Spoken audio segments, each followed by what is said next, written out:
सीधे लिए चलते हैं। दिल्ली के मुख्यमंत्री अरविंद केजरीवाल अपनी बात को रख रहे हैं। नहीं दे पा रहे हैं। सैनिकों को पेंशन देके हम एहसान नहीं करते। सैनिक हमारे ऊपर एहसान करते हैं जब वो बॉर्डर के ऊपर अपनी जान दांव पे लगाते हैं।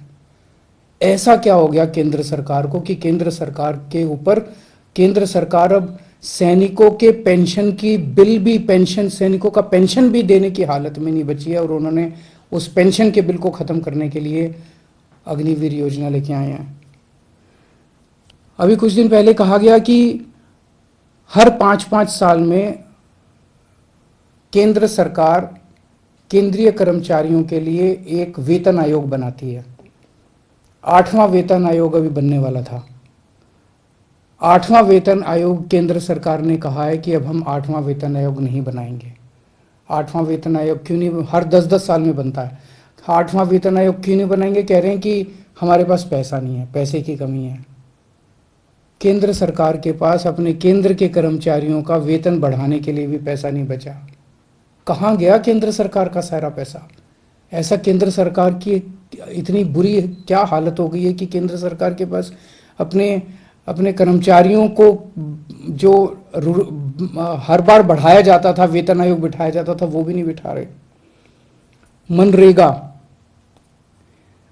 देश के गरीब से गरीब आदमी जिसके घर में कुछ भी नहीं होता, उस व्यक्ति को सरकार साल में 100 दिन की दिहाड़ी का पैसा देती है। 100 दिन का काम देती है और फिर 100 दिन का पैसा देती है दिहाड़ी के हिसाब से। केंद्र सरकार कह रही है हमारे पास वो पैसा भी नहीं है देने के लिए। पिछले साल के मुकाबले इस साल उस पैसे में 25% की कटौती कर दी गई है। देश के सबसे गरीब, सबसे मजदूर आदमी, किसान मजदूर, रिमोट इलाकों में जो देश में रहते हैं, गांव में रहते हैं, वो लोग दिहाड़ी के हिसाब से साल में 100 दिन की दिहाड़ी करते थे और सरकार उनको गड्ढे खोदने का काम करते थे, कहीं कुछ सड़क बनाने का काम करते थे, उनको सरकार 100 दिन की दिहाड़ी दिया करती थी। उसमें भी कटौती कर दी गई है। सरकार कह रही है पैसा नहीं है। केंद्र सरकार जितना टैक्स इकट्ठा करती है देश भर से, उसमें से एक हिस्सा राज्यों को देती है। अभी तक ये था कि 42% उस टैक्स का हिस्सा राज्यों को देना होता था। पिछले कुछ वर्षों में ये भी घटा के 29-30% कर दिया गया है। राज्यों को जो पैसा केंद्र सरकार देती है उसकी भी कमी कर दी गई है। कह रहे हैं पैसा नहीं है। आखिर गया कहां केंद्र सरकार का सारा पैसा? 2014 में जितना टैक्स इकट्ठा करती थी केंद्र सरकार, उससे तो दुगना तिगुना टैक्स इकट्ठा हो रहा है आज की डेट में। ये सारा पैसा जा कहां रहा है? आजादी के बाद से आज तक 75 साल मना रहे हैं हम आजादी के। पहली बार एक गरीब आदमी की गेहूं और चावल के ऊपर टैक्स लगाया गया, खाने पीने की चीजों पे टैक्स लगाया गया। कभी नहीं लगाया, किसी सरकार ने नहीं लगाया। सबसे क्रूर चीज है ये।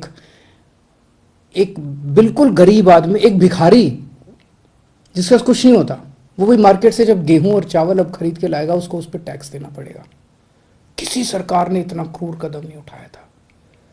गेहूं पे टैक्स लगा दिया, चावल पे टैक्स लगा दिया, गुड़ के ऊपर टैक्स लगा दिया, शहद पे टैक्स लगा दिया, छाछ पे टैक्स लगा दिया, लस्सी पे टैक्स लगा दिया, दही पे टैक्स लगा दिया, पनीर पे टैक्स लगा दिया।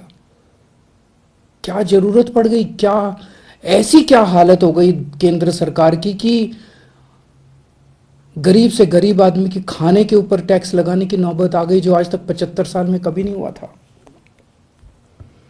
और केंद्र सरकार ने पेट्रोल और डीजल के ऊपर इतना टैक्स लगा रखा है, हर रोज बताते हैं 1000 करोड़ रुपए का, 1000 करोड़ रुपए की पेट्रोल और डीजल से टैक्स पे आमदनी होती है। साल में लगभग 3.5 लाख करोड़ रुपए की आमदनी होती है केंद्र सरकार की पेट्रोल और डीजल पे जो टैक्स लगा रखा है।